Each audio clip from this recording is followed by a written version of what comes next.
probably going to be like going to eat it up because they don't hold the Pokemon Company to a standard. Um, most of them. I'm not saying that that includes all, but I mean, looking at the sales of I Pokemon, know. That's the most of thing. them don't hold the company to a higher standard.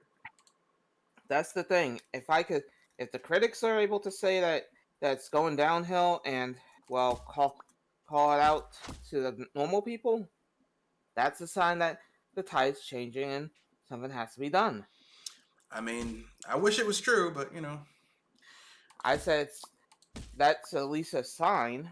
I just hope that some people will look and follow it. yeah. Anyway, before we go any further, let's have everyone introduce themselves, starting with the lady first, um, then the gentleman, and then we'll dive into these stories. Go ahead. Welcome, ladies and gentlemen, boys and girls. Oh, you just the BS Masters Midweek Podcast. I am Joe Eli Moonstar. And if anything, we're going to get into something a little more upbeat. That's correct. We're Hopefully. mostly going to be doing.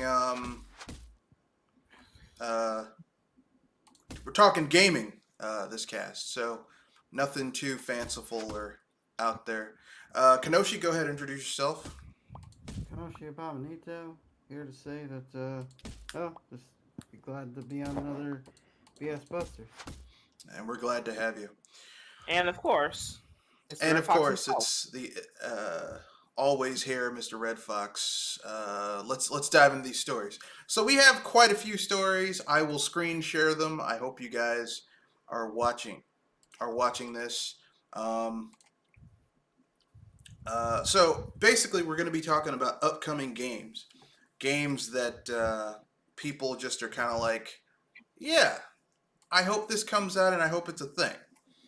So, because we've had some announcements this week, gaming-wise, that I thought would be kind of interesting. So without much ado, let's dive into these announcements. Let me do display capture, and here we go. So there's been an announcement from Respawn Studios. That's the studio over at EA that's made up of a lot of the original Call of Duty developers. After they got mad at Activision and left and went to EA. You know it's bad when someone leaves Activision and goes to EA. You know Activision has to be pretty bad when someone's like, yeah, EA is the savior of my studio. Wait a second. Did I hear that right? Yeah, that's the history of Respawn Studios at EA. It's made up of people who, like Vince Zampella and his partner, who created like the modern Call of Duty as we know it, and they left Activision to go to EA. Yeah, it's just that whenever you hear somebody saying that they're leaving their company for EA, that's bad news. That's really bad. But anyway, so they announced 3 games set in the Star Wars, using the Star Wars IP. Considering that the one Star Wars game they've made has been pretty good, which was Jedi Fallen Order.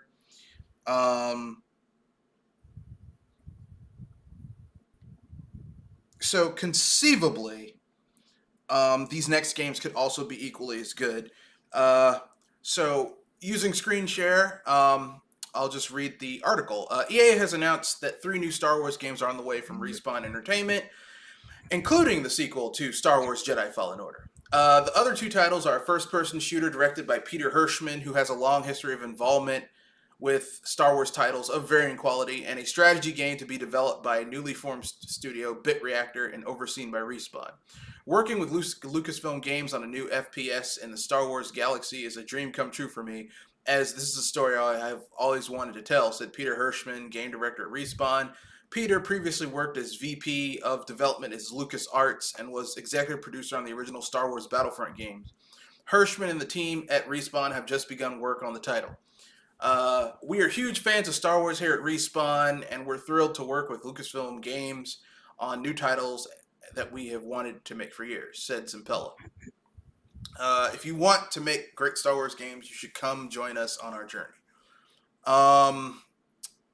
The Jedi Fallen Order sequel has been known about for a good while, but the others are interested, if only for Respawn's undoubted FPS pedigree, and one would expect this to be single-player focused rather than Battlefront-style Dark Forces reboot.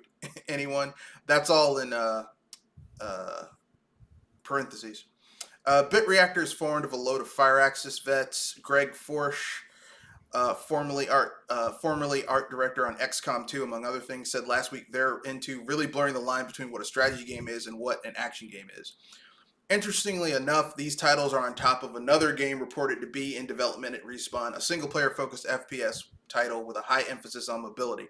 Please let's not forget the day-to-day running of Apex Legends. Respawn has a lot on its plate, although its reputation for quality work will make Star Wars fans happy.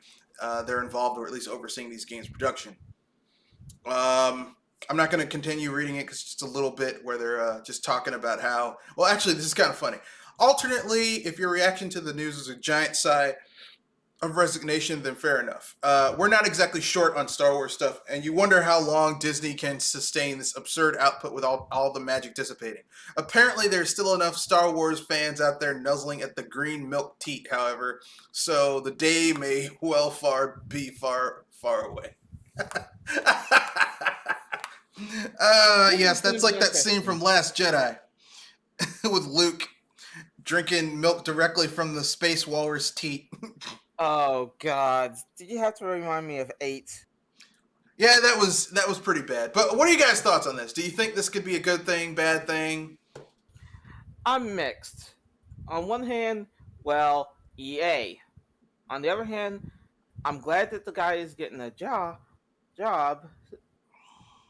which kind of balances a little. But I'm worried. I mean, I get it. I mean, I'm not like...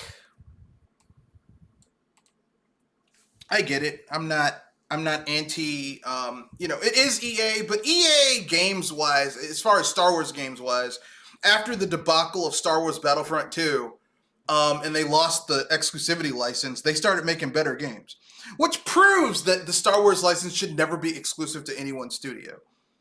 I don't know why they thought that was a good idea, but, I'm not running a multi-billion-dollar company, so... Hopefully Actually, I have an idea, but I'll hold it. Hopefully it turns out well. It seems to be a rare occasion when we get a decent Star Wars game. Yeah, I agree. I just want a good Star Wars game. Like I'm a Star Wars fan. I'm not saying that every Star Wars game is great because they aren't. Yeah. Though, if anything, at least I see where the reason why they tried to keep it with one studio is because they would at least see the same quality of game from one studio. And Oh, no. sadly, that was kind of true. Oh no, no. The reason they kept it all at one publisher was because Disney didn't want to do the due diligence to... Like, it would be more complicated to have multiple places working on the Star Wars license. They were thinking, well, EA makes a lot of games per year, and they'll be able to make, like... Because I think they were supposed to put out, over the 5-year exclusivity license, they were supposed to put out, 10 Star Wars games. They only put out, half of them? Let's see, Battlefront 2, Fallen Order. That's under half. That's under half. They only put out 3 or 4 Star Wars games in that time. And that was just not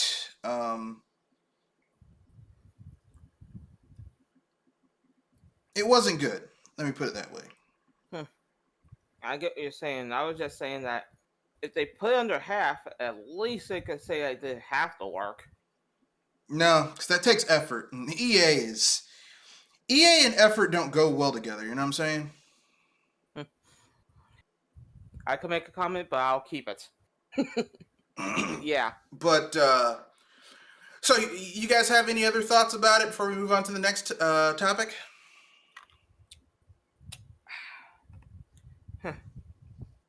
Right now, I'll just say this. Good luck to you workers that are going to EA. You'll need it. Yeah. Kenoshi?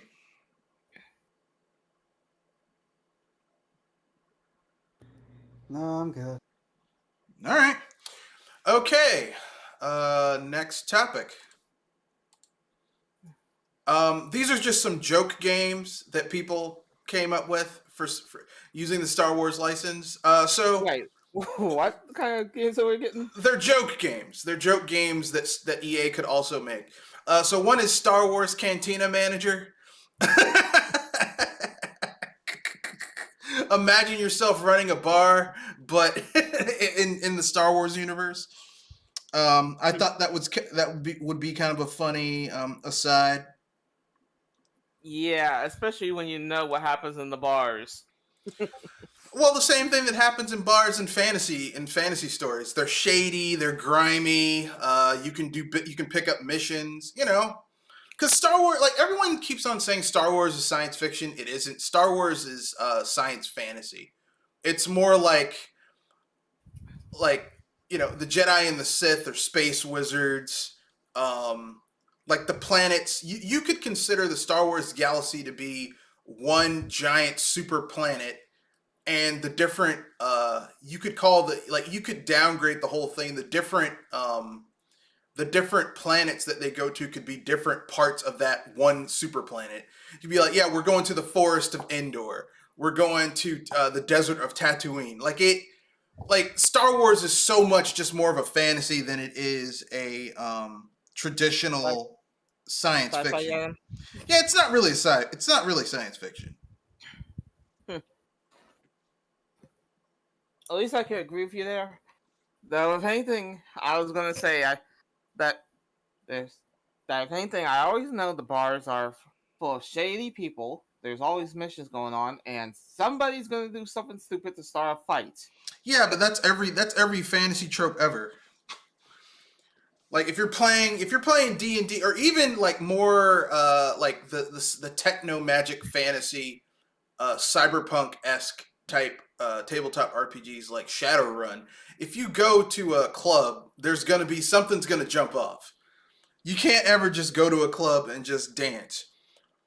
The next one is Star Wars Citizen, which is basically a Star Wars game where instead of you being like a special person, it's like a life simulator. So like a better version of Star Wars Galaxy. I was gonna say Sims in outer space. Or maybe just a mod for Sims, the Star Wars mod for Sims. I would agree with you, except EA would monetize the ever loving shit out of it, and it would have like they would basically like, hey, you want to change your color's hairdo? That's going to be $5, because that's what they do shit like that in The Sims. That's the sad part. Yeah, I couldn't do that. We both know Nothing infuriates me more when companies charge for skins and worse, colors. Yeah, The Sims does that. Like Star Wars, like I recently got back in the SWTOR, which is Star Wars: The Old Republic, which is the MMO set like 100 years after the events of KOTOR 1 and 2. And that game, like I enjoy it. I have a subscription to it, like a year subscription to it. But one of the problems that I have with that game is like if you want to do anything like premium in the game, if you don't have a subscription, you have to pay a lot of money for it. It's like, hey, you want to change your character's outfit? That'll be $3. If you want to change your race? That's like $6. And it's like they're nickel and diming the ever loving shit out of gamers. It's not cool. I was gonna make the comment. Have you seen World of Warcraft? No. When World of Warcraft started getting big, I was in high school, and I didn't have a job or money, so I couldn't play World of Warcraft. World of Warcraft would be laughing at that and saying, "I could do better than that. I could do much more than that."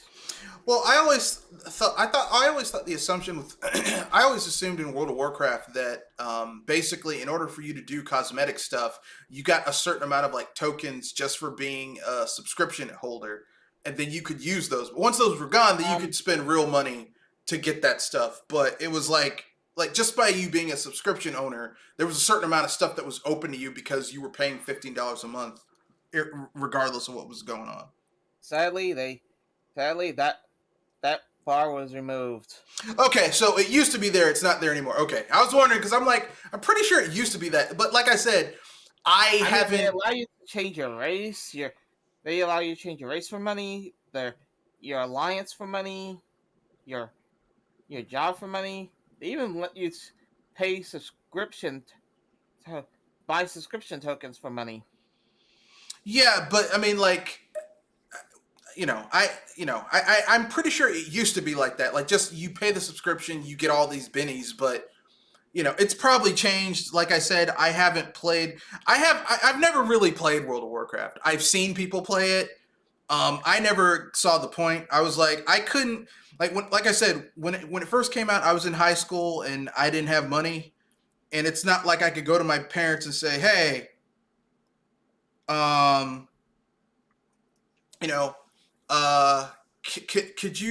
I put a subscription on you for $15 a month so that I can sink copious amounts of time into an MMO? They would look at you like you needed medical attention. They'd probably slap the shit out of me, actually. Especially, like, I think when WoW came out, I was, like, sophomore. Like, especially my junior, senior years, like, I was trying to maintain, like, a 3.5 GPA. Like, I couldn't have been able to do that while trying to play an MMO. I just couldn't have done it. So, yeah, that wasn't going to happen. For me in high school. And then in college, I was grinding to graduate early, so that shit wasn't gonna happen. It just I tried Final Fantasy 14, and I just couldn't do it. It's just too much work. It's too much work. Yeah, it's a job. It's a job. So, yeah, that's why I never really. Okay, then, so now this is not quite as much gaming related, but I thought I should include it. Nvidia looks like it's going to be abandoning its ARM acquisition, which is a good thing.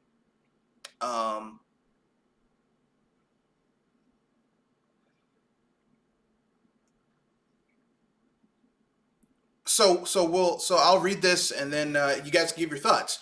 So Nvidia has been putting up a good fight concerning its prospective takeover of ARM. A takeover that was set to be the largest ever semiconductor deal in history.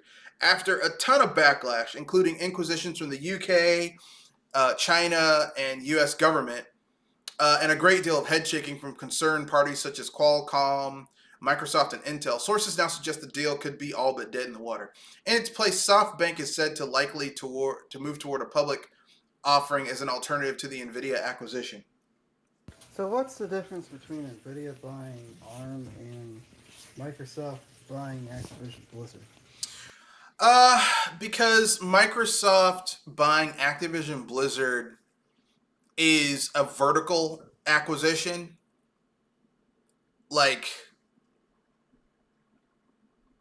it's a vertical acquisition. It's like, okay. They're not all consuming. It's not all consuming. Okay, it's like Disney buying Marvel, right? Like, just because Disney bought Marvel doesn't mean that other people can't use those rights. It's just the money is going to Disney in order to use those IPs. Whereas, which is still shady. Don't get it wrong. Don't get it twisted. It's still shady. With Nvidia buying ARM, the problem is that Nvidia is basically buying something that is in the same field as them, that basically could give them an unfair monopolistic control over it. Like, they could basically say, hey, we're going to up the price of ARM processors so that competition in this field doesn't exist. So we can basically price our competitors out of the market. And that's basically what they were like. They were like, this cannot stand.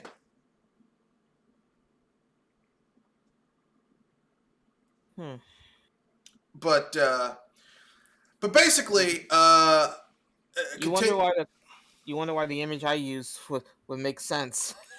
Well, I mean, it's not so much that, but it's just that like it would be okay. Like, you know how in America there's only like 3 soda distributors? Yeah, you have local soda places, but by and large, most of the soda, like soft drink choices they boil down to Coke, Pepsi, and ginger ale, and Coke, Pepsi, and I think it's like it's not Canada Dry, because Canada Dry is owned by Coca-Cola, but there's another like ginger ale brand that's been able to hold like a good like 15-20% of the market. Like it's between the big 2 and then a small 3, and then you have little local regions where you have sodas, but that's it. That's all you really have. Well, I mean, basically, like if Coke were to be able to buy another competitor, like if Coke bought RC Cola or Faygo, that wouldn't be good, because basically like it would be less competition even on a local level. And that's basically what people were afraid of. They were like, we can't let that happen. So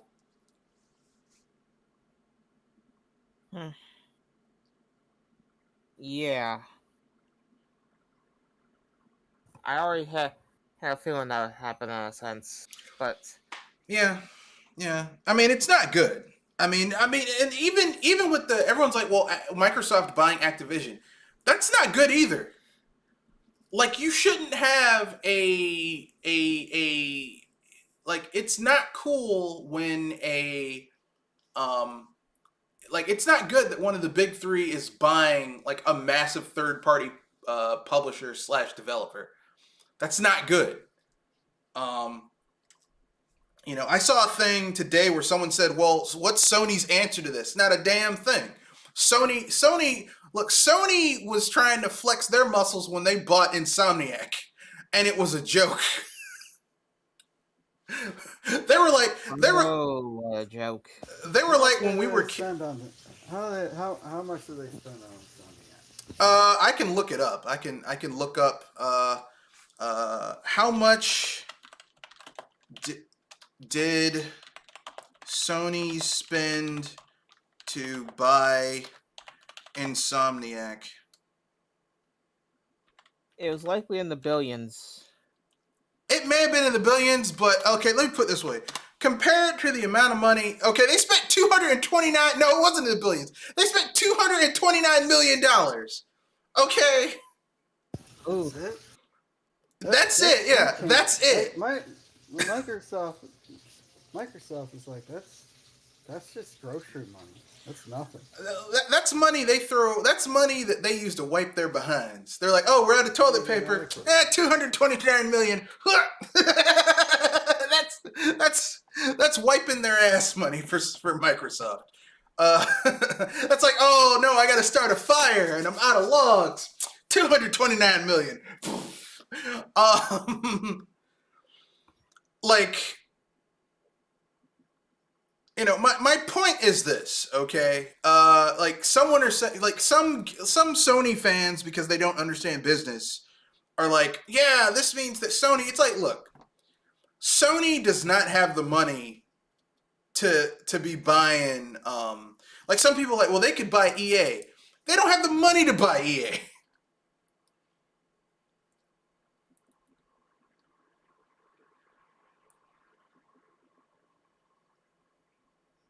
EA's like that girl. Be like, hey, you couldn't even afford me. Don't even think about it. Yeah. I mean, if money, like, I mean, I hate to use this analogy, but it's really appropriate for the situation. Money for companies is like their genital size, and Microsoft has the biggest thing in the room. Sony's like a dude, like, yeah, I can hang with you guys, and then they pull down their pants. It's like, no, you can't. You're in the wrong room, bruh. I was about to make the joke that, you got a rocket and then you got a sausage. Now, see, you want to go to the dudes who are in the really, really cold pool with the ice in the water. That's down there. That's down there. Two doors down. That's the room you want to go to, Sony. So I mean, you know, it's just kind of embarrassing for Sony, and like this, like because here's the thing: Microsoft could theoretically say, we don't want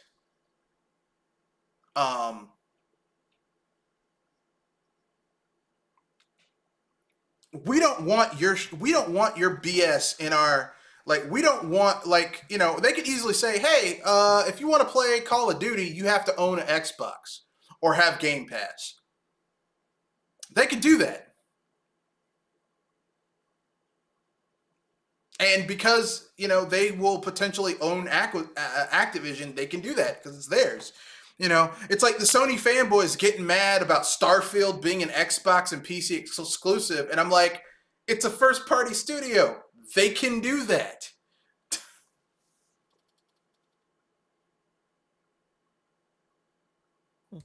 But yeah. I love how a lot of them are like, Bethesda was never good anyway. I mean, they aren't. I mean, they aren't great. Like, I would say that Bethesda's games have good ideas, but the programming stinks. It's not great programming.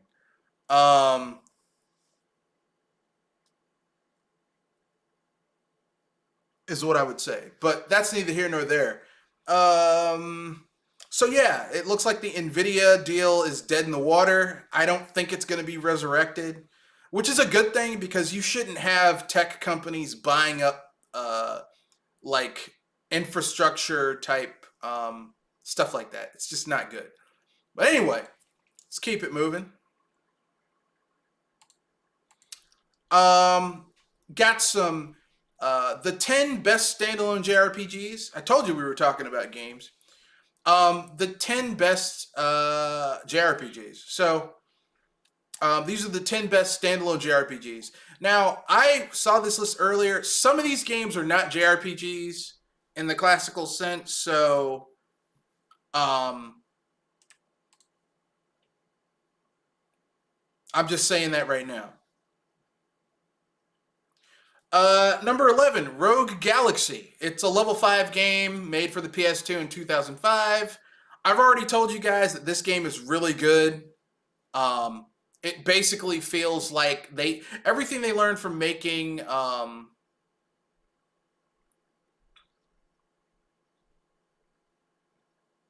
everything they learned from making Dark Cloud 1 and 2, they basically took that know-how and made the best Dark Cloud-esque game ever with none of the flaws of Dark Cloud 2. So, Rogue Galaxy, and it's really good. Have any of you guys ever played Rogue Galaxy or heard of it? I heard, but I haven't played. I mean, anything. I heard that it was pretty sweet, at least especially in some places.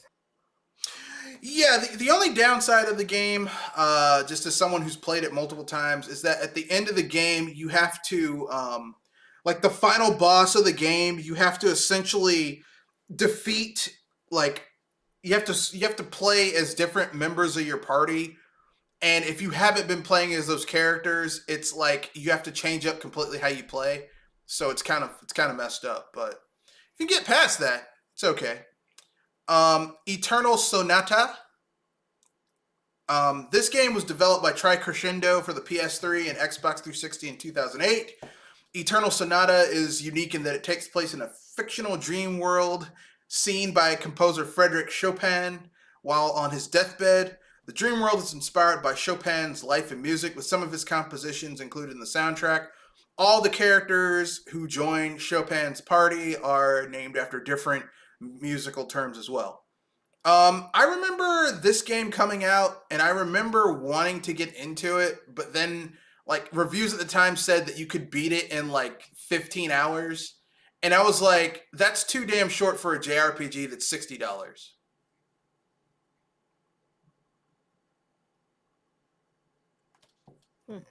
So, you know, I wasn't into it because it was just too damn short. Yeah, that's wildly short. I wonder who made it. It's Crescendo, so they're the same people who did a lot of the development work for I want to say They helped out with the development of Bait and Katos 1 and 2. Like, they basically did a lot of second tier development on titles during the PS2 and PS3 during the 6th and 7th gen. They were one of those studios. You know, they weren't on the level of a Squaresoft or a Enix or a Level 5. They were like a step below that. Next game, Infinite Space. Infinite Space. This is a game that I actually bought for the DS. It's a Platinum-made JRPG. Made when Platinum had their little relationship with Sega.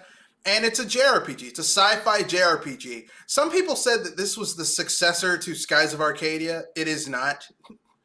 You know.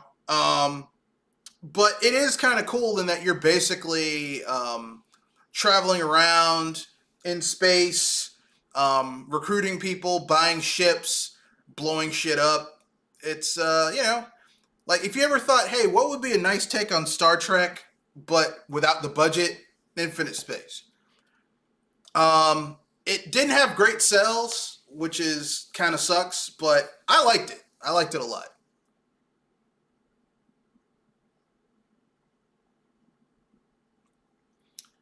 Next game, it's a little title that you guys may have heard of, Resonance of Fate. This is the game that had that weird battle system where you basically had to whittle down an enemy's health with like weapons that didn't do a lot of damage, and then in order to finish them off, you had to hit them with something that hit harder. So you basically would like take an enemy's like main health down with a machine gun, but then in order to finish them, you'd have to use like a powerful handgun or a rifle or something. I'm about to say this. Wow, that's weird. That is oddly convoluted. Yeah, that was my take on the game, because I have this game on PC, and I was like, this game is kind of not fun to play. Like, I'm pretty sure the people who developed the game at Sega were like, this is a nice take on the traditional turn-based combat system, but it just didn't, Yeah, that's the thing. You're basically made to use weak weapons and then have to use a strong weapon, which hopefully does not take a turn to change to. Or, oh boy, that's going to be a headache. Yeah. The combat system in Resident of Fate was not fun. It was one of those. It was like during a time when Sega actually was experimenting with things and doing different things. So I applaud the experimental nature of the game, but it didn't really come off very well. Plus, it didn't sell that well, so there never was a sequel.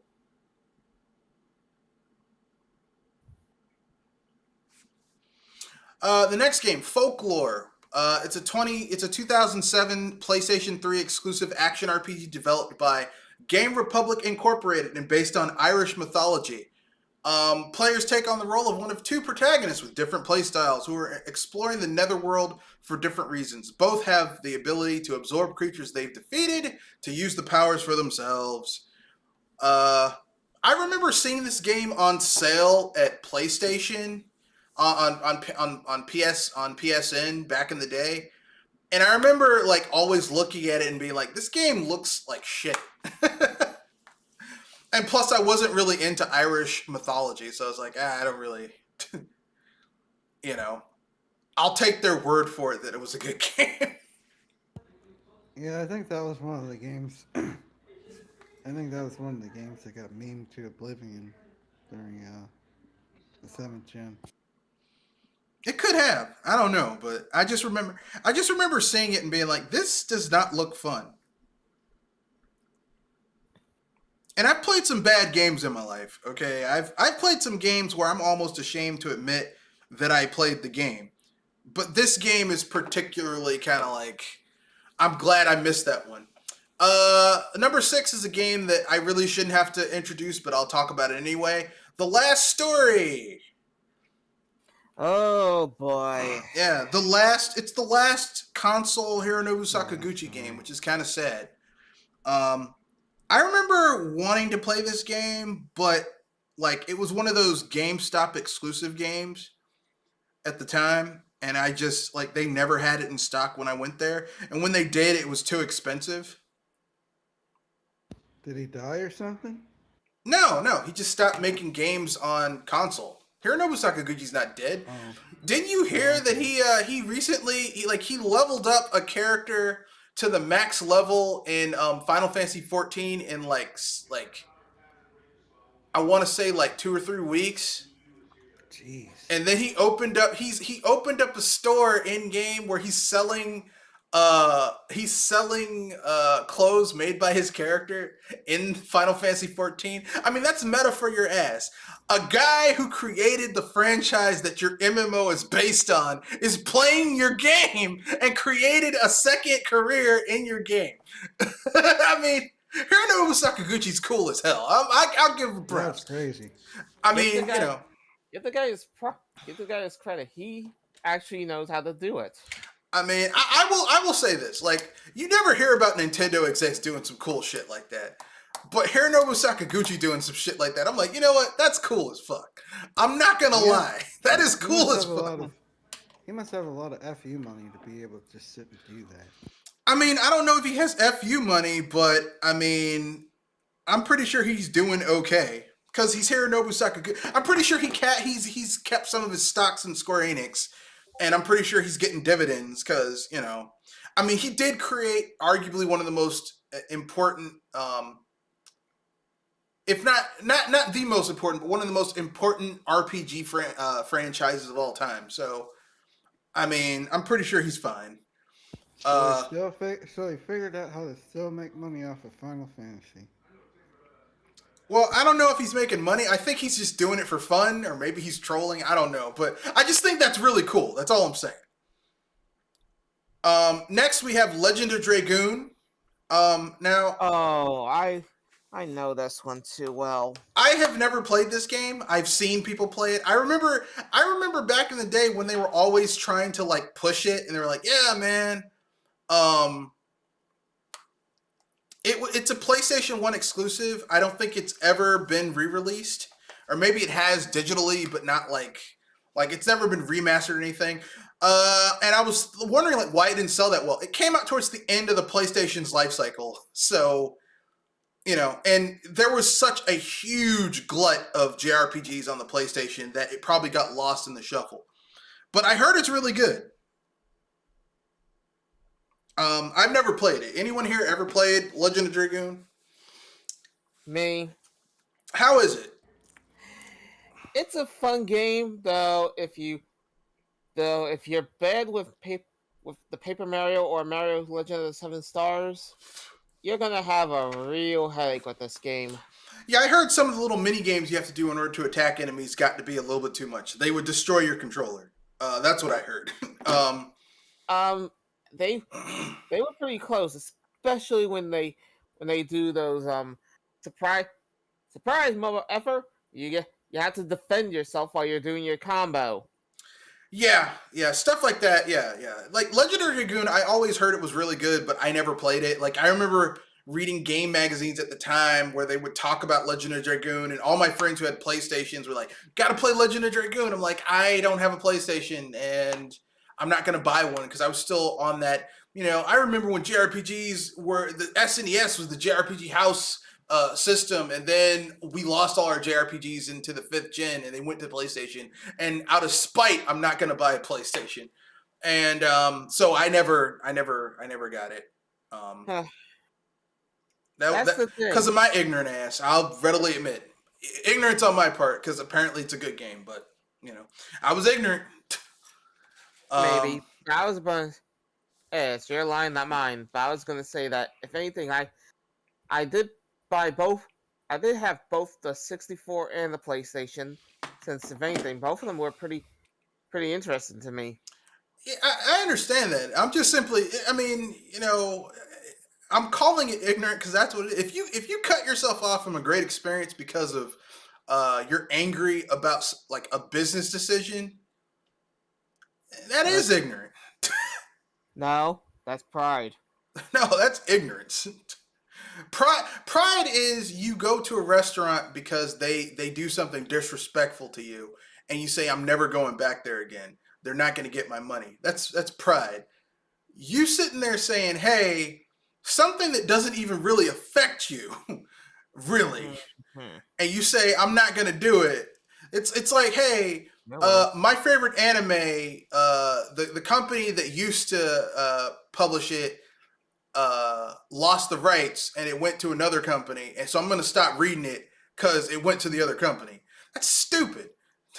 Actually, no, that's not stupid. That's ignorant because ignorance can be corrected. Stupidity just is forever. Next game, Radiant Historia. This game is And basically the Chrono Trigger sequel we deserved but never got. Yeah, yeah, it's pretty good. yeah, and this is somebody that has perfect chronology, by the way.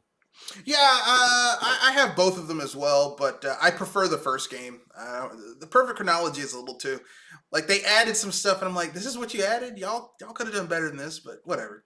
Um, They they mostly kept it untouched, but what no, they did the extra content just for me was lackluster.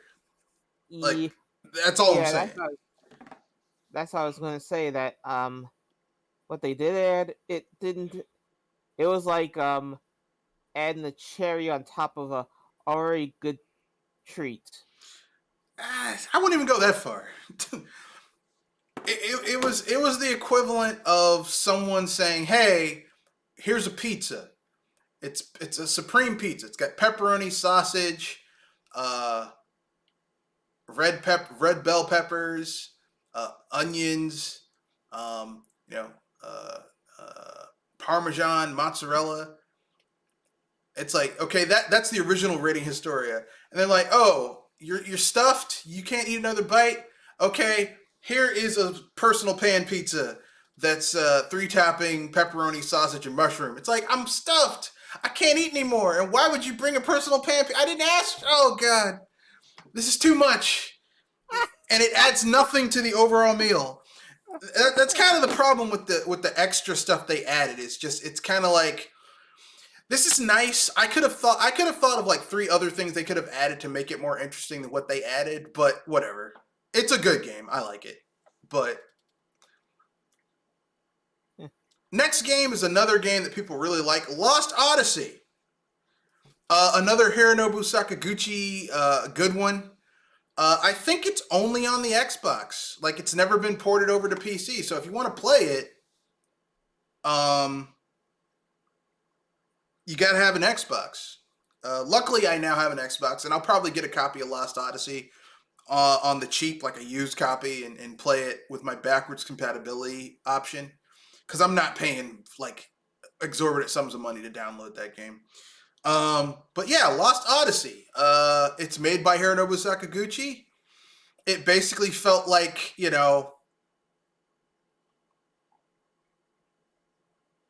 like a throwback to those old Final Fantasies that we loved that Square Enix doesn't make anymore. Yeah, that game got reviewed pretty bad back in the day because it was too traditional. And I'm just kind of like, what? I was gonna make the joke that it was on the Dude Bro box. Yeah, the problem with that game was that it was an Xbox exclusive. Because I mean, the people I've talked to who've played that game actually like it. Like, there was a, it is back in the time during G4. There's a time where they there's a time when there were like several Japanese games that got kind of review bombed because they're too traditional or too much like their predecessors. Okay. yeah. Well, I think that what hurt that game was that it was on the Xbox, the Dude Bro box. Because there hasn't been a single JRPG that came out on the Xbox that did well. Yeah. Like They even all ended Kingdom up Hearts getting 3 didn't do well on the Xbox. they all end up getting ported to Dang. the PlayStation, or they don't get ported at all. Yeah. Radiant, yeah. Lost Odyssey, Infinite Undiscovery. I don't think they ever got ported to anything else. No. No, you're right. Even Blue Dragon, which I heard was really good, but you know, And Infinite Undiscovery was a pretty decent game. I mean, if you want a franchise, if you have a JRPG and you want it to die, put it on the Xbox because it's not gonna do well. That's the Dude Bro console. It still is kind of the Dude Bro console. Number 2, Skies of Arcadia. Oh my god, this is like one of my favorite 6th gen RPGs. I love this game so much. I like the GameCube version, which is pretty darn good, but you know, it's missing a little bit of the content of the original game, unfortunately. But overall, it's pretty good. I would love a sequel to Skies of Arcadia. I don't care what anyone says. I would love a sequel to that game. I know we will probably never get a sequel, but I would love a sequel. I was gonna say, you're wishing for a shooting star, man. You're wishing for a shooting star. I mean, this is modern Sega, so it could happen, but probably not. I'd be cool with it either way because I like Skies of Arcadia. You know, it had that traditional JRPG vibe without being like Vice is one of the few shonen protagonists in a JRPG who wasn't annoying even though he was very idealistic. Like Vise is like a better version of Vaughn from Final Fantasy 12 or Titus. So, yeah. And finally, our number 1 JRPG that definitely needs a standalone RPG, Super Mario RPG Legend of the Seven Stars. Yep. And I could hear this all the way back in the childhood days. I mean, I would like a sequel. I know some people say, well, isn't Paper Mario a sequel? Not really. It's like a spiritual successor, but it's not really a sequel. I would love to see a sequel to Super Mario RPG. Better graphics. As I said, that is kind of wishing for a shooting star right there, because you have to deal with both Nintendo and Square Enix. And have you seen how Square Enix is today? I mean, considering that they're just kind of like meandering through and still taking these huge payouts from Sony in order to stay profitable, which is kind of sad. Worshipping at that dry Sony teat. What can I say? Are there any one game JRPGs you guys are like, man, this is pretty good?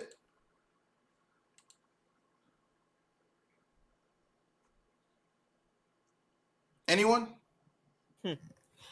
I at least fully agree with you on that. Even if it does bite. All right. Next we have another game announcement. It's Cow the Kangaroo is being brought back, and here's the trailer.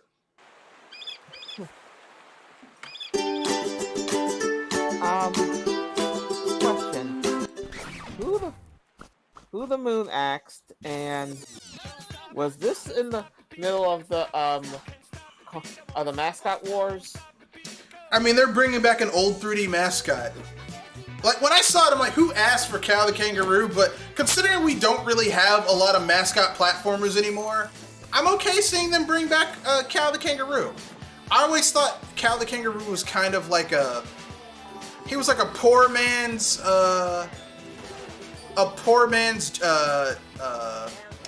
tack and the power of Juju.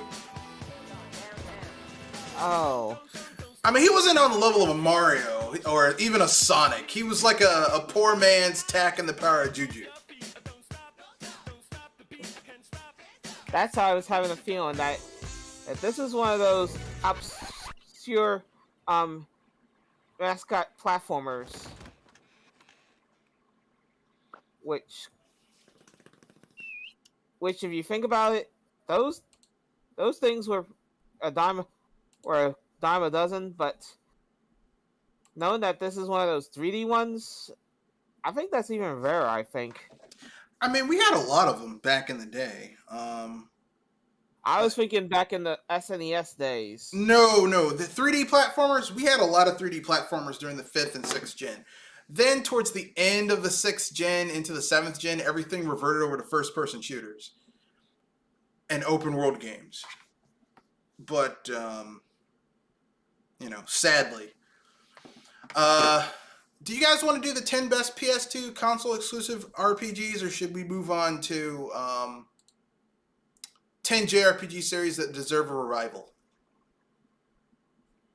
Revival. Yeah, we can do that. All right, revival. Number 10, Breath of Fire. Breath of Fire! I was gonna say that's an obvious one because if anything, I think the series got murdered by one of its own. You mean Breath of Fire 5 Dragon Quarter? Yep. Yeah. That game did ruin that franchise. So if any game needs a revival from their own disaster, that at least would be one of them. Yeah, I'd be cool with that on a personal level. I'm a Breath of Fire fan. Now, I'm going to be honest with you. I know a lot of people like Breath of Fire 4. I am not one of those people. I personally prefer Breath of Fire 3 over 4 for like the 5th gen Breath of Fires. Breath of Fire 5 Dragon Quarter just sucks. I don't think anyone's going to ever disagree with that. But, I mean, I'm not against Breath of Fire 4. I just think the series started going downhill a little bit because you could feel the cheapness of Breath of Fire 4, where they cut a lot of corners to get that game out. And you can tell.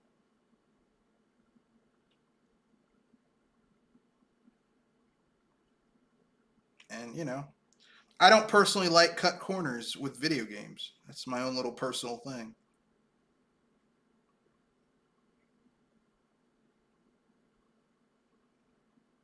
Yeah, they got to make that money.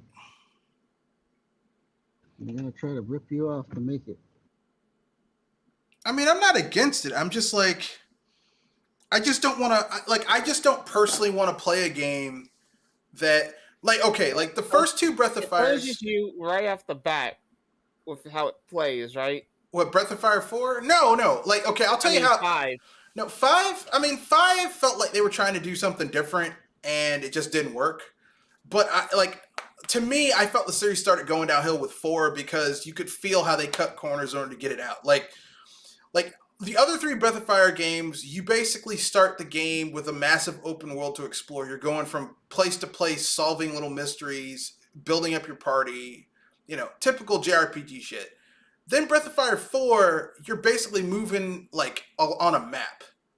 Like you're moving on a like the world map from Super Mario Brothers 3 or some shit, where it's like you're going from location to location. So the huge open world is gone. Plus the dragons look weird in Breath of Fire 4. Like they don't even really look like dragons. The character models are pretty cool, but everything else just kind of falls apart to me. A lot of people like that story in 4. I'm like, I'm not feeling it. But that's just my own personal opinion.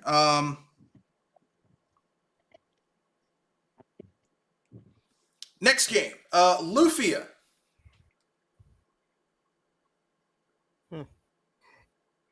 Iffy to questionable with that one. Yeah, I mean, I'm a Luffy fan. What? I've never played it. Never played Luffy? No. Well, the cool thing about Luffy, in my opinion, is that Luffy is a game series that takes place in one continuous world that has its own history. So, you know how each Final Fantasy is its own thing, but they use a lot of the similar themes and items and magic and gameplay systems between each game, but each game's its own story with its own things going on. Lufia takes place in one universe, where basically in the Lufia world, every 100 years, these like world-destroying apocalyptic beings called the Sinistrals come out, basically using their powers, resurrect this huge magical evil fortress called the Island of Doom. It floats, and then they just go around destroying everything. And basically, in the first Lufia actually tells this tale of the descendants of the legendary heroes who defeated the Sinistrals. The second game in the series basically is the prequel to the first game. It tells the original heroes defeating the Sinistrals. Lufia 3, basically on the Game Boy Color, is essentially a... it takes place years after the fact when the Sinistrals yet again are being resurrected. And the titular Lufia in the game is one of the Sinistrals who essentially lives as a human for a while, and she eventually turns on the other Sinistrals in every game. And then the last game is Lufia and the Runes of Lore, which is set in the same universe, but it's not a sequel to the other Lufia games. And then, Square Enix bought the Lufia franchise and ran it into the ground with this shitty action RPG remake of Lufia 2, which was just annoying. Okay. Yeah. It's pretty good, though. Lufia's pretty good. It has some unique things. For example, you don't, level up and learn new magic spells in Lufia. Instead, you have to go to a magic store and buy spells. In Lufia and the Ruins of Lore, you have a job class system. You also can capture monsters and fuse with them in order to become more powerful versions and do mega attacks that do massive amounts of damage. Lufia, I personally like it, but I know a lot of people aren't really that into the franchise, but I always thought it was pretty cool. How many games were there? Technically, there were 5 because they did a remake of Lufia 2 on the DS after Square Enix bought the IP, but the people hated the remake because it didn't play anything like the original game. Like, they dumbed it down and turned it to a shitty action RPG versus... Because the big thing about Lufia was you had, your typical, stereotypical JRPG turn-based combat battles, but the cool thing was that when you went into dungeons, it turned into, a puzzle game where you had to solve puzzles in the dungeons and hit switches and do push puzzles and stuff like that. And it just kind of they dumbed it down in order to make it appeal to a larger audience, and in the process they messed it up. I see. Yeah, one of those things. Typical companies trying to make a niche franchise into something that's that has mass market appeal, and it doesn't work. Yeah.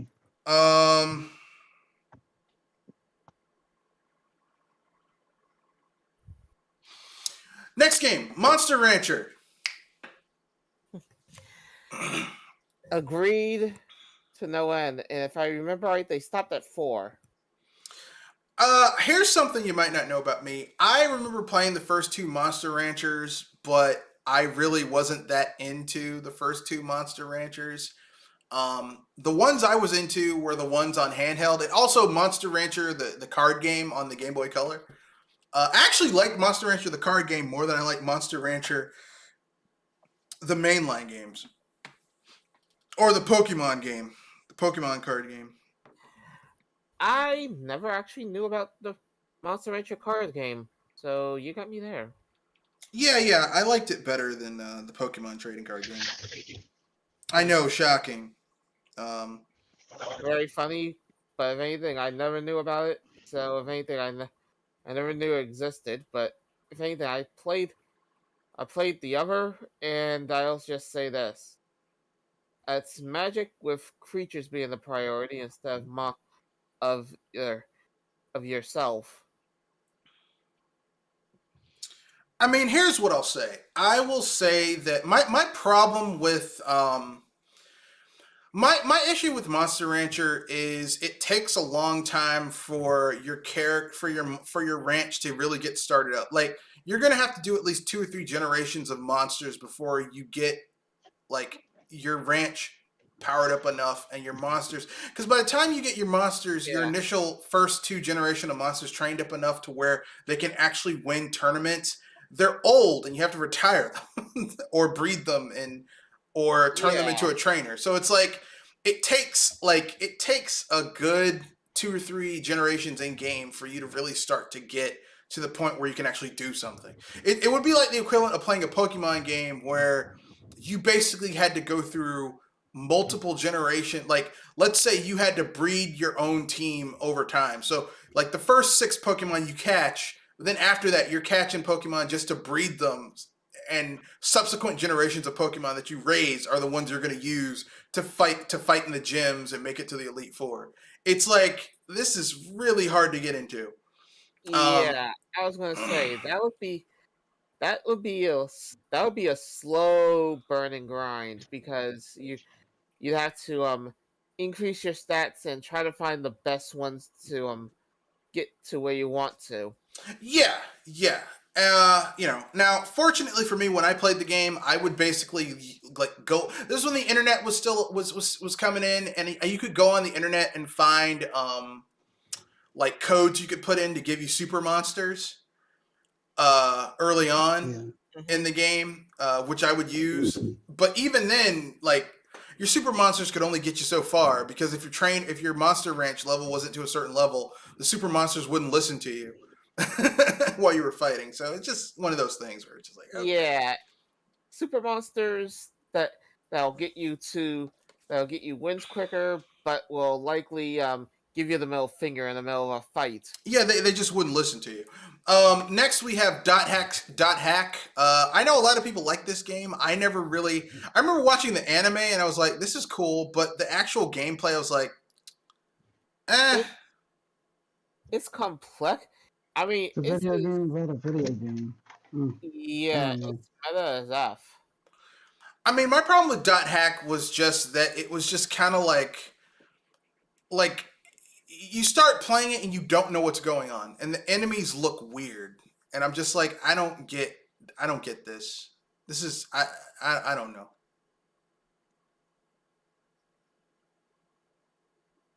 But that's my own personal opinion. Like, this ain't for me. Yeah, I mean, I know a lot of people like Dot Hack. There's like a dedicated niche fan base of it, but I'm not part of that group.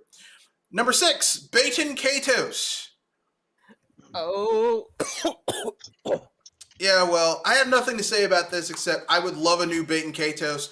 It's been, at this point, let's see, 2006 when Baton Katos Origins came out, which was a really shitty prequel to the original game.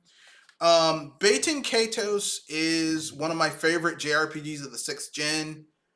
It's one of those weird RPGs in a way to me, because you have to try to card game it in order to get it right, and if you're bad with deck building, that game's going to be a nightmare. I mean, it's basically just poker. Like, you're trying to get straights, doubles, triples, quads. Yeah, as I like, said, it's not, two pairs. If you're bad with deck building, you're likely going to have a headache with this. I mean, the only real deck building comes in when you're trying to come up with, like, because as your character levels up and classes up in the game, Baton Katos is an RPG, but in order for you to do damage to enemies and do actions, is like you're basically using decks of cards, and like basically leveling up in the game only makes your health and only makes your HP go up. In order for you to get a bigger hand, so more cards that you can put down in order to do attacks and stuff like that, or defend, you have to class up. And you class up by finding various items and going to a church in game, and you can class up. So, and each character has their own individual deck, and each deck, some characters can share things between decks, like defensive items, like can use the same types of cards. But other characters have very specialized decks, so you have to be very judicious in which characters you bring in combat and how their decks are built. So there's a lot of strategy involved in Baton Katos. But as you get farther along in the game, you get better decks. Like you can get Like you can get cards that have like 6 numbers on them,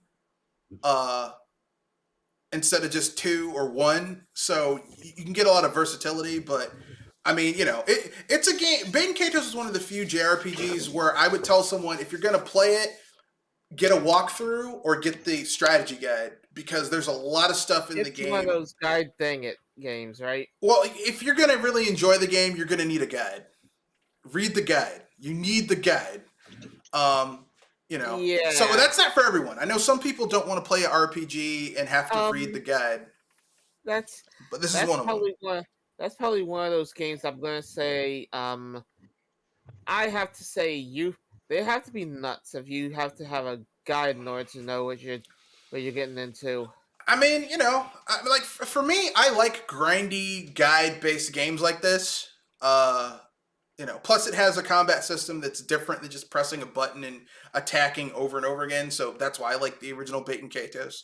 But like I said, this isn't for everyone. Yeah.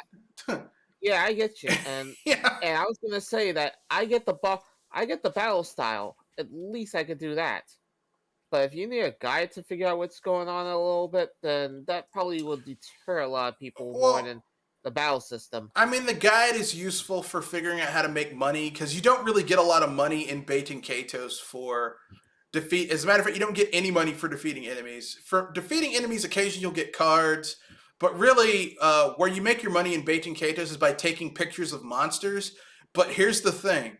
The initial camera you get in the game is kind of sucks. So you'll have to use a character in your party's light and dark attacks in order to make it lighter or darker in the area so that you can use your camera and get the best shot. Because if you have too much light, it's overexposed and you don't get the most money for your picture.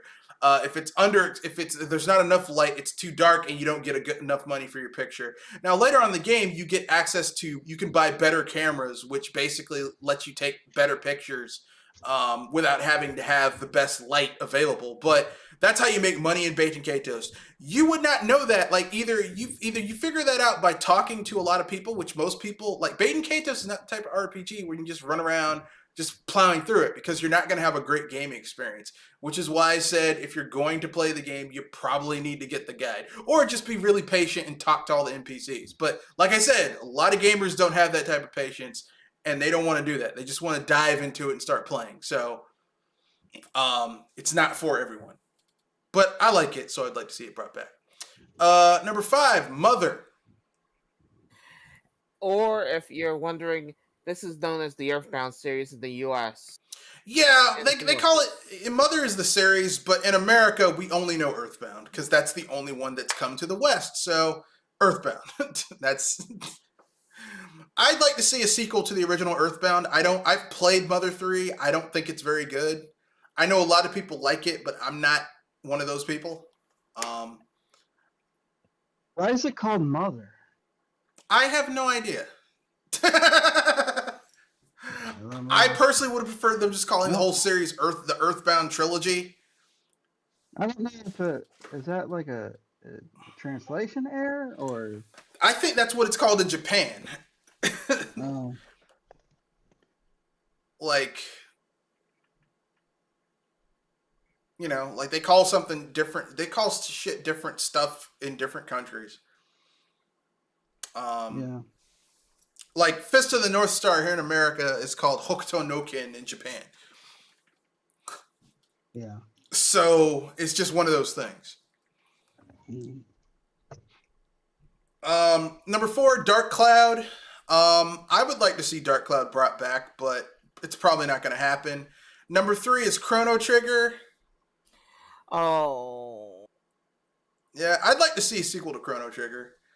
But Square Enix, as it is right now, I wouldn't trust them to make that game. Yeah. I mean, I just, Oh, man. Number 2, Thousand Arms. Thousand Arms. Now, Thousand Arms was a dating sim JRPG where you played this womanizing blacksmith who goes on a quest to recover several powerful artifacts before the villain. However, to succeed, he must power up his weapons by increasing his intimacy with multiple women throughout the journey. I remember playing this game on the PlayStation, and I actually enjoyed it. It was pretty good. Boyfriend dungeon before boyfriend dungeon. It wasn't Boyfriend Dungeon.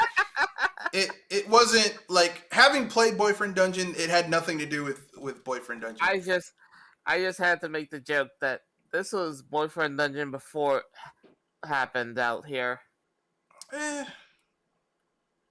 Yeah, I'm being facetious here. I mean, okay. But yeah, it was kind of good. It was kind of good for what it was good for what it was. It was one of those RPGs that did something different. It's like part dating sim, part RPG. In order for you to power up your weapons, you'd have to get female characters to help you forge the weapons. And like if you basically you'd have to go out on dates with them in order to get a better relationship with them, in order to unlock better power-ups for what they could do for your weapons. Like, so let's say one of the female characters that you could date in the game was like a fire mage. Like if you had a closer relationship with her, she could add elemental damage or special abilities to the weapons you forged with her versus or even some protection against certain elements, right? No. Oh. It basically would let you make more powerful weapons or unlock new abilities with certain weapons by having better relationships with them. But it was legitimately a good little game where the dating sim aspect worked and the combat aspect worked. Like neither of these things were great, but the two things were greater than the sum of their parts, which made it work pretty well. Lastly, Shining Force, the entire series.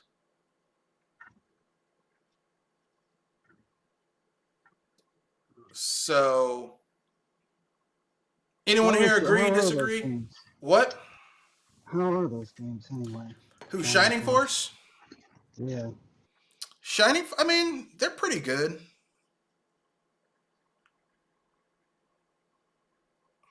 Yeah, because that was like the only Sega game, wasn't it? What, Shining Force? Shining Force was a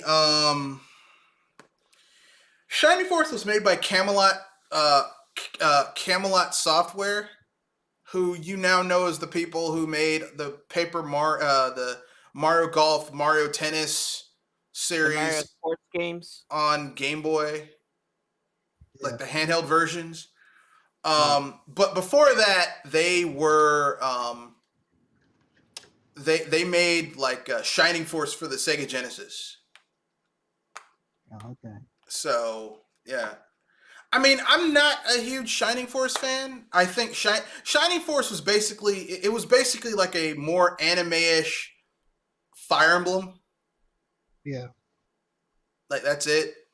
I mean, you know, and it didn't have permadeath, which was cool. Oh, okay.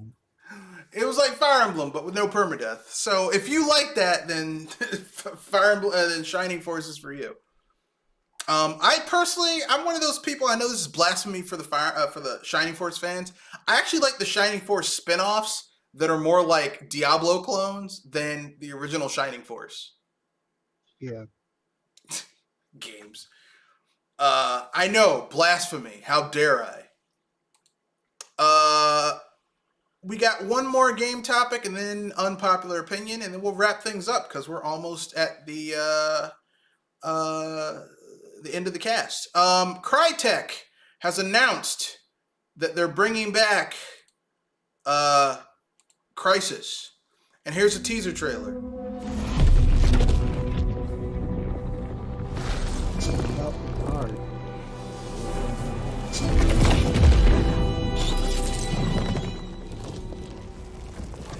It's only 46 seconds, so shouldn't be too.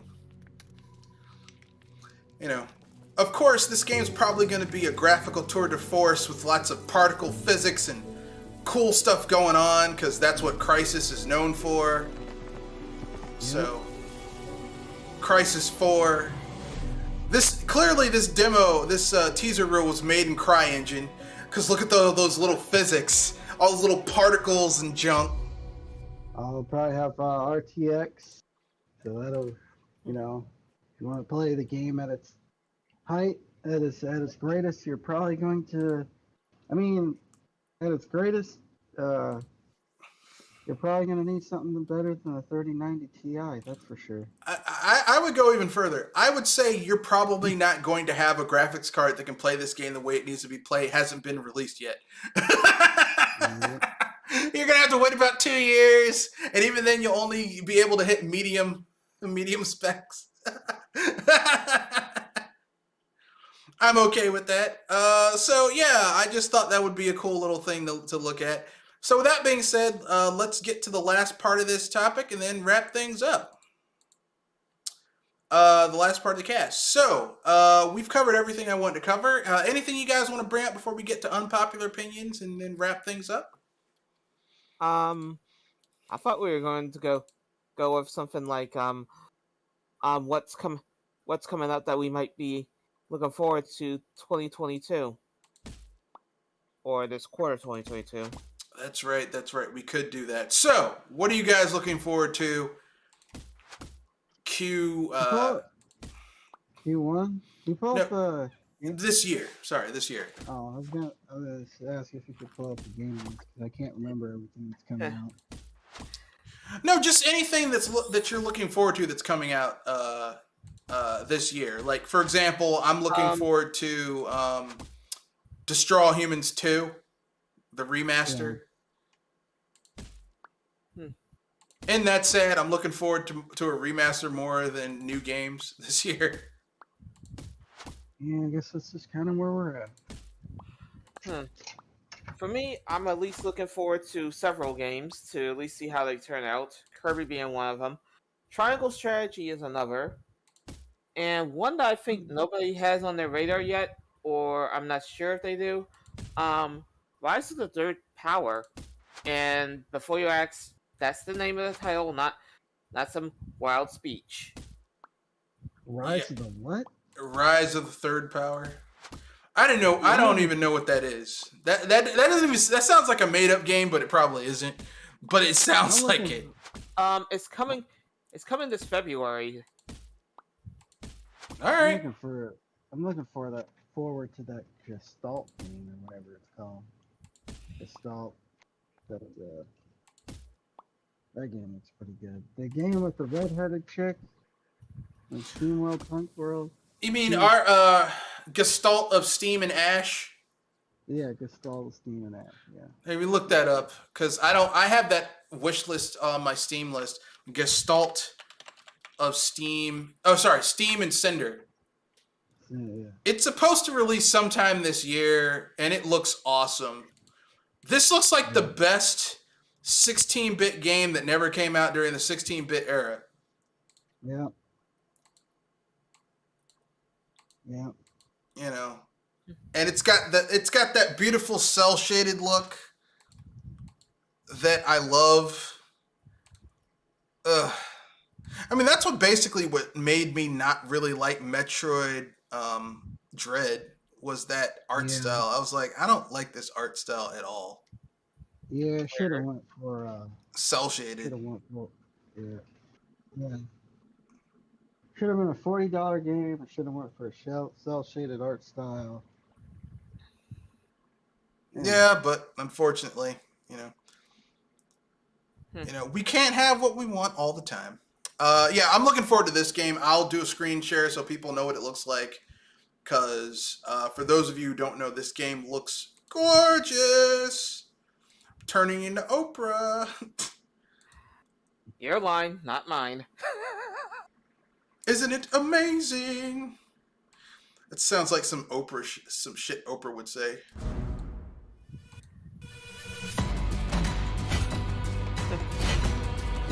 Like, this looks like the best 16-bit game that never came out during the 16-bit era. Like an idealized 16-bit game.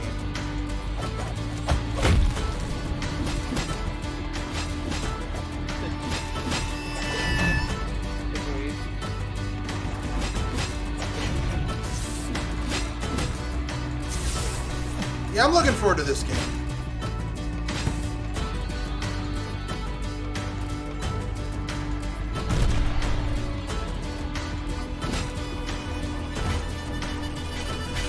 was supposed to come out last year, but it didn't.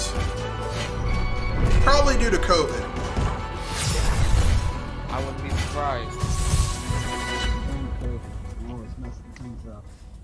Yeah. For some games, that's true. And it's got a corgi you can pet. Oh. Red, keep it together. I know you're a pet lover.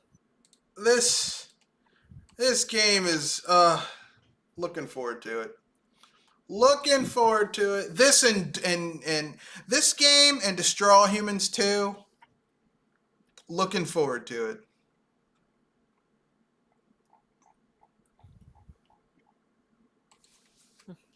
So, yeah, Destroy All Humans 2 Reprobed. Looking forward to it. Yeah. Any game that lets me use an anal probe on some humans and make their heads explode after shooting them in the butt with an anal probe, which you can do that in this game, by the way. I was gonna say, way to make getting screwed a lot more graphic. Oh, there's no sex involved with the anal probe in Destroy All Humans 2. It's a weapon that makes the enemies, you shoot them with it, they grab their butt and run away, and then their brain explodes out of their head and they die. Because in Destroy All Humans 2, you're trying to get brains, because that's where the brain stem and the DNA, the stem cells are that you need in order to upgrade your abilities and stuff like that. It's actually pretty good. Yeah, I had a feeling about that. Yeah. Although, I mean, in the beginning of Destroy All Humans 2, Cryptosporidium basically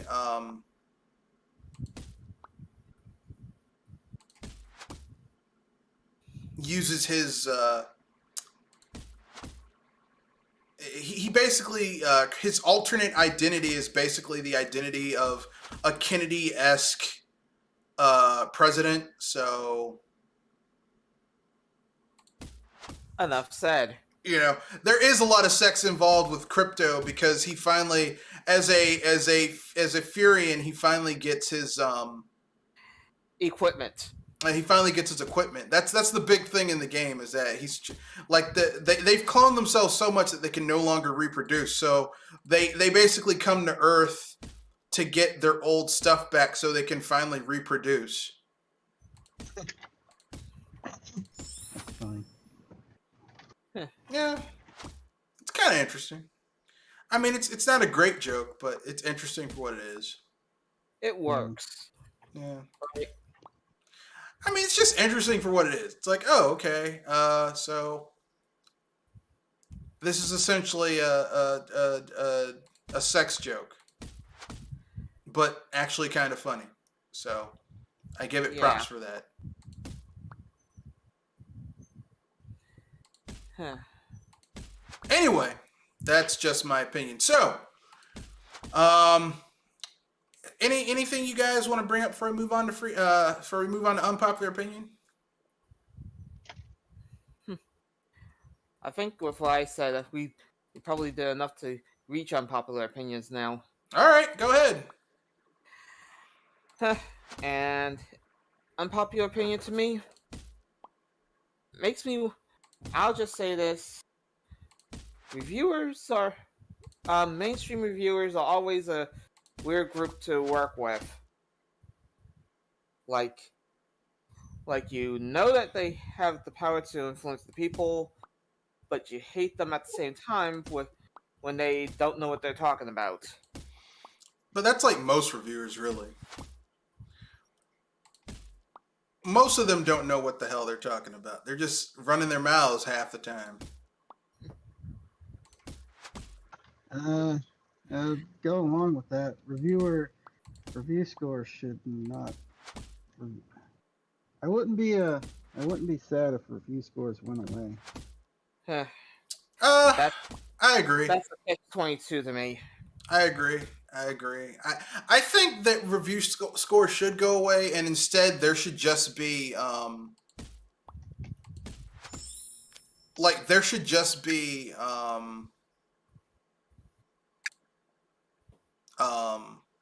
like you should, if someone writes a review, it should just be like, okay, here's what I thought about this movie or this game, and that's it. And then like they go through it, and at the end maybe have a review score, and then tell people why they got that score. It shouldn't just be like it's a 5 out of 10, or it's an 8 out of 10, or it's a 3 out of 10, because numbers are arbitrary. How did you, like, what's the rubric by which you're measuring that? It's like telling someone they got an F and not telling them why they got an F. Yeah. You know? But yeah, I agree. My unpopular opinion is this. I think that gaming, like, that a lot of the stuff that gamers celebrate now has taken the fun out of gaming, to a certain extent. I know some people are going to get angry about that. I don't really care if they get angry about it. It's my opinion. Yeah. It's my opinion, and that's just how I feel about it.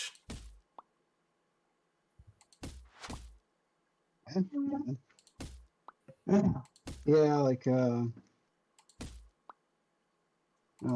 celebrating basic accomplishments that should have been there in the first place. Like celebrating the fact that a game gets fixed that shouldn't have been broken in the first place.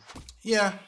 You know, or people celebrating companies going after emulation or modding. I'm like, that's not. It's like people don't understand that when companies don't have, like, when companies have no incentive, like if there's no other place to play a game and you can only go to one spot to play a game, companies have zero incentive to make that game run as well when like you can only go through them. I mean, look at World of Warcraft Reforged. You know, like that. The reason that Activision Blizzard did all that is because there was no other way for people to play those games. Yeah. Like you were basically just SOL if you wanted to play those games. It's like, and people don't understand that. They're just like, well, you know. And I'm not saying that emulation is right or wrong. I'm just saying that, like, if the only way you can play a game is, because what these companies do is they'll basically say, okay, we're going after an emulation site. They'll go after the emulation site that has these games, like you can get an emulator and play these games relatively well. Then they'll take down the site and charge you a premium to play that game for like $14, $15, $20, $30, $40. They'll re-release it. And the re-release runs worse than the original release. I mean, we saw that with GTA, the Definitive Edition. Yeah. Like, there's less content in the Definitive Edition than there is in the original. Oof. It's embarrassing.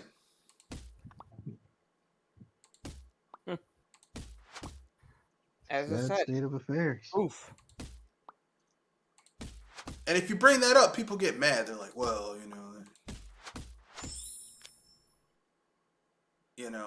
insert reason here why, their favorite IP gets a pass. But anyway, that's the end of the podcast. Anything you guys want to pimp out before we wrap things up? Project Console, 7:30. Not sure what we'll be talking about yet, but I'll know by Tuesday. All right. Okay. One of these days, I think we should do a fighting games podcast to see if we have any knowledge about some of that, and maybe see if we can get each other into at least one fighting game. But who knows? We could do that. We could do that this Saturday, actually, because that'd be a good, different type of thing to talk about during the cast. It's a good point. Good idea. Kudos to you. So that's the end of the cast. This is Mr. Red Fox. Rate, comment, share, subscribe. If you want to get in touch with us, or me specifically, everything's in the description below. So peace. Have a good day. Stay safe and Hype responsibly. peace.